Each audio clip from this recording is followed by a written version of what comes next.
Hi, Kevin Wright here. I was recently interviewed by Nick Corkhill, and he asked me all the sort of questions that people normally ask about bridging when they want to find out more about it. I thought you'd like to watch the interview. Now, it's the best part of an hour long, so I've split it up into 4 different episodes. Here's episode 2, and we've got 2 more to come in the following weeks. Make sure you're subscribed and hit that dingy belly thing so you don't miss any of the forthcoming episodes. What are the crossover products, or how do you transition if you've had a bridge for 3, 6, 9, 12 months and then you want to transition onto a conventional mortgage? How does that crossover work? Do you have your conventional mortgage ready to roll? Or how do you switch from one to the other? Yeah, it's simply a case of applying for a mortgage in the same way that you would apply for a mortgage for a purchase, except you already own the property. And it's the same way of applying for a remortgage on a property. If you had one mortgage term coming to an end and you wanted to do a new mortgage deal, exactly the same process. And would the bridge tend to give you flexibility? Let's say it's a 6-month bridge, and if you did everything perfectly and you finished your refurb bang on time, you'd end one at 6 months, you'd go onto your mortgage. If it rolled into 7 or 8, do the bridging loans tend to give you that flexibility of just rolling on a little bit longer, or even less? You know? Not so easily. Not to say they won't, but they don't like you overrunning. They prefer you to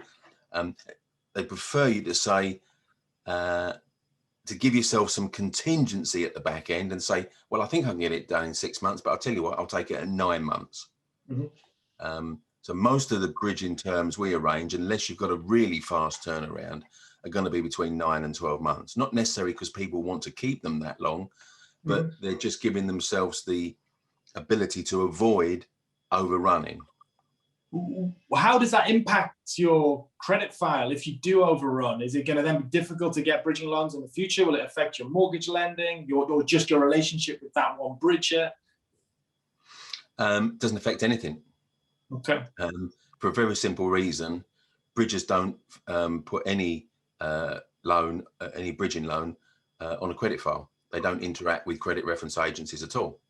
It's really about understanding them as a different type of financial institution. They're not a mortgage lender. They don't behave in the same way. So the only person that knows you've got a bridging loan is you, the lender, and the broker that you used. No one else knows. Yeah. So and if you messed up a little bit, that probably wouldn't preclude you from going back to that bridger again. You'd have to seriously mess up and be many months over what you originally said you could do. But people tend to underestimate the process of refurbing a property. They tend to underestimate the cost, they underestimate the time, and if they're selling it, they underestimate the time it's going to take to find a buyer, and for the buyer to get their mortgage to be in a position to complete. So everything takes longer than expected. I mean, especially if there's planning applications involved. Yeah. You don't want to be waiting for a planning app and be stuck on some really high interest rate for months and months on end. If people start putting in objections to a planning application, and then your builder's schedule's all out, so you're trying to get him. It can be really hard work. Yeah. So our advice as brokers is very much to go long on the time frame, because the bit that probably a lot of people don't underestimate or don't understand, of bridgers, is if you pay them back early, they don't charge you any penalty fees, and they give you back the interest you haven't used. I see. So if you've taken a 9-month bridge and you pay them back after 6 months, but you're not paying any interest for the final 3 months? That's right. They don't charge you the interest for the months you haven't used, and they don't penalise you for paying them back early, like mortgage lenders do. You see, there's another aspect where bridgers have a completely different viewpoint to mortgage lenders. Everyone's reduced to redemption penalties if they pay back a mortgage early. Okay, so what I'd really like to do is just play devil's advocate a little bit, because we hear you talk a lot about all of the positives with bridging loans, and there are undoubtedly lots and lots of positives there. But I really want to dig into the downside a little bit. What does it look like when it goes wrong? What are the risks there? Have you seen any horror stories? So the downside is when you miss time and miscalculate when you're going to be able to pay them back. Yeah. So bridges aren't nice and sweet about, oh, you know, you said 6 months, but you're not ready. Oh, give it another 3 months. That's okay. They're not quite that forgiving. So you run the risk of being charged a new setup fee, similar to the one you paid at the start, because technically you're in a new period. You said you want it for 6 months. You're now beyond 6 months, so you're into a new period. You run an even bigger risk of being charged a penalty rate of interest. So, you know, and that gets very dicey. So if you take the example, you know, we've just had the coronavirus and a lot of people applied for mortgage holidays. And actually the lenders already had those as a facility. It was kind of hailed as this thing that brought in as part of COVID, but they were already there. You'd already apply for a holiday from your mortgage. I'm guessing with bridging, you're not going to have that option. You'll be put under a lot more pressure to pay up.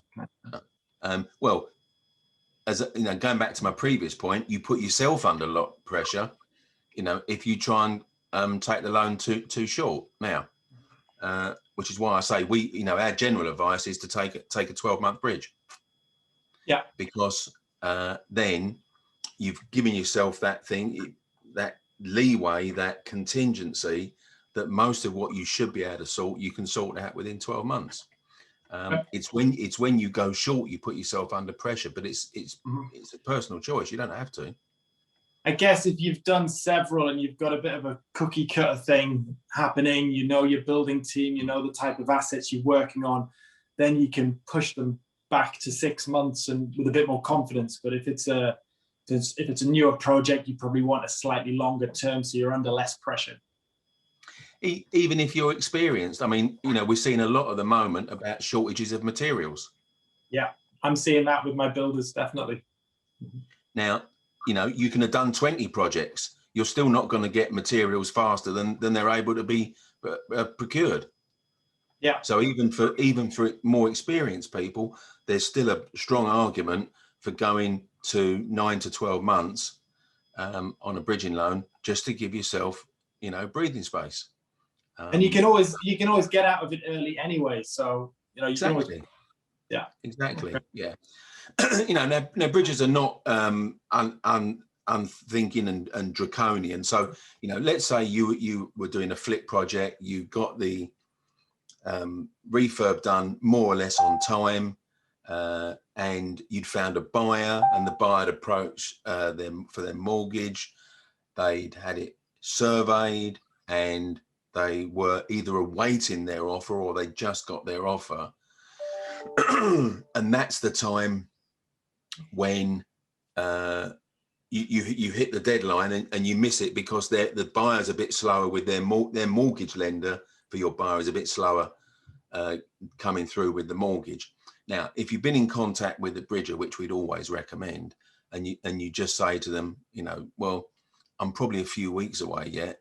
Now, a lot of bridgers will cut you some slack on that, so there won't be any extra penalties on that, any extra charges, other than more monthly interest at the rate that the original loan was at. So, you know, there's a bit of give and take on that. If you're as I said, that close, there's only just sort of one or two things. Or if your mortgage lender, if you're refinancing and your mortgage lender is just being a bit slower than you thought they were going to be.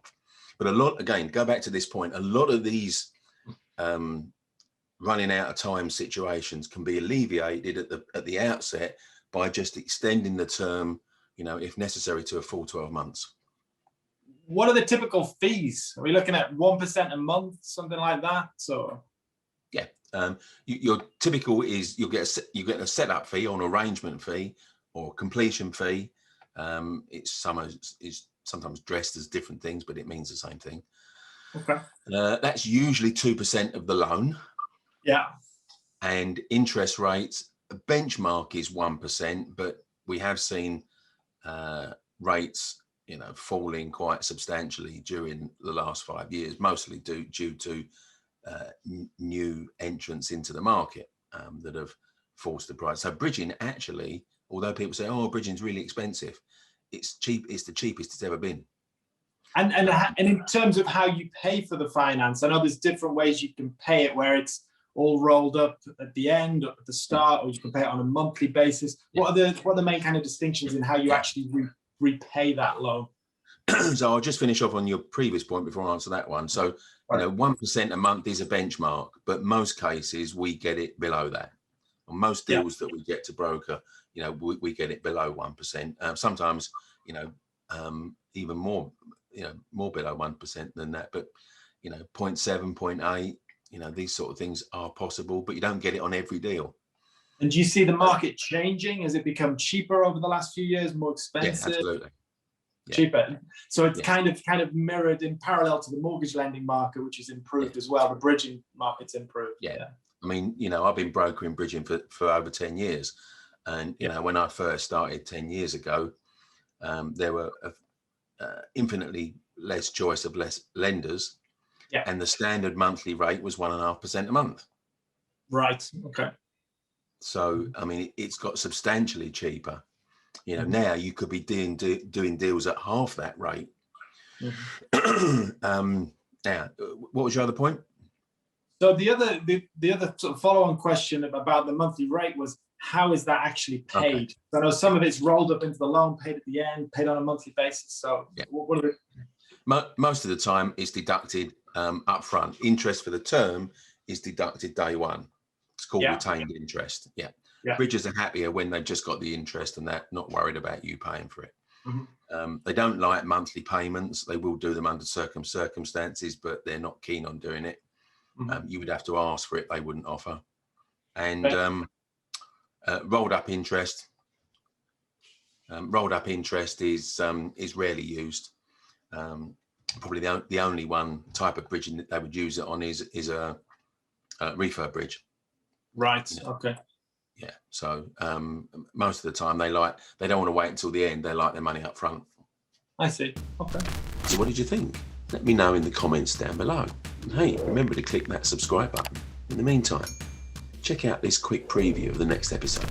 A lot of my clients are from overseas, and specifically a lot of them are from Hong Kong, and they may be investing at... But again, remember, it's asset-based lending, not lending based on the person.